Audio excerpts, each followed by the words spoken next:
తిరుమల తిరుపతి దేవస్థానానికి సంబంధించి ఏమాత్రం బాధ్యత లేని వాళ్ళు, అవగాహన లేని వాళ్ళు, కోఆర్డినేషన్ లేని వాళ్ళు, ఇటువంటి వాళ్ళు పెద్ద రెస్పాన్సిబిలిటీ తీసుకోవడానికి ఫీల్ అవ్వని వాళ్ళు, ఇటువంటి వాళ్ళకు బాధ్యతలు ఇస్తే ఎలాగుంటుందో మీరో, నేనో, ఇంకొకరో చెప్పడం కాదు. కోర్స్ నేను అటు నుంచి చెప్పుకుంటూ ఉన్నాం. ఈరోజు వారాంతపు పలుకల పత్రికలో ఫస్ట్ బ్యానర్ హెడ్డింగ్ అదే. ఏమని? TTD chairman BR Naidu, EO Shyamalarao ముఖ్యమంత్రి గారి ముందే వాళ్ళు రాసిన భాషలో చూస్తే కొట్టుకోవడానికి లేచినారని. కొట్టుకోవడానికి లేచినారు. మధ్యలో మంత్రులు, ముఖ్యమంత్రి ఆపారని. పైన బ్యానర్ హెడ్డింగే అది. TTD chairman BR Naidu, EO Shyamalarao ముఖ్యమంత్రి గారి ముందే నువ్వు అని చెప్పి తీవ్ర స్వరంతో మాట్లాడుకున్నారట. నేను చైర్మన్గా వచ్చిన దగ్గర నుంచి చాలా చిన్న చూపు చూస్తున్నారు, నన్నేం పట్టించుకోవట్లే, నాకేం చెప్పట్లేదు అని చెప్పి బిఆర్ నాయుడు ముఖ్యమంత్రి గారికి సమీక్ష సమావేశంలో అక్కడే చెబితే, ఆ పక్క సీట్లోనే కూర్చున్నటువంటి శ్యామలరావు ఏం చెప్పలే నీకేం చెప్పలే అని తీవ్ర స్వరంతో బిఆర్ నాయుడు వెదగబోయినట్టు.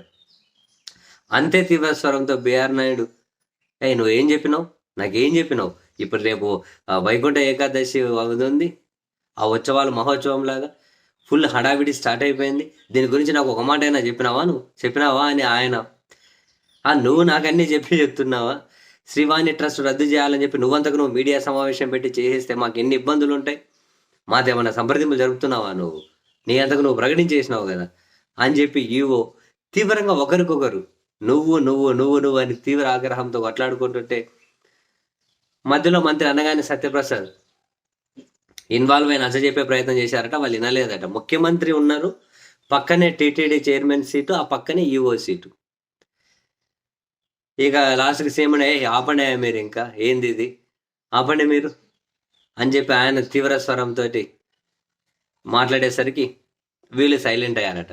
ఈ వ్యవహారం ఎప్పుడు కాదంటండి బాబు, కొన్ని రోజుల నుంచి ఆయన బిఆర్ నాయుడు గారు వెళ్ళి ముఖ్యమంత్రి గారికి సీఎం క్యాంప్ ఆఫీస్లో కంప్లైంట్ చేస్తున్నారట. ఏమైనా శ్యామలరావు గారి మీద, ఆయన మీద కంప్లైంట్ చేస్తున్నారట. ఒకరికొకరు కోఆర్డినేట్ చేసి పని చేసుకోండి అని ముఖ్యమంత్రి గారు అయితే చెప్పి పంపించారట.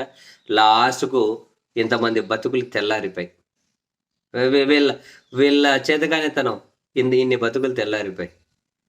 ఇప్పుడు ఏముంది, ఎక్స్గ్రేషియా ప్రకటిస్తారు, ఒక ఆయన క్షమాపణలు చెప్తారు, ఇంకోరు అయ్యో అంటారు, ఇంకోరు అధికారులను బలి అంటారు, అధికారులను ట్రాన్స్ఫర్ అంటారు, సస్పెండ్ అంటారు. వైకుంఠ ఏకాదశి అన్న ప్రాణాలు అయితే ఎక్కడికో కలిసిపోయి, వీళ్ళ కోఆర్డినేషన్ కొట్టుకోవడం చేతగానేతనం.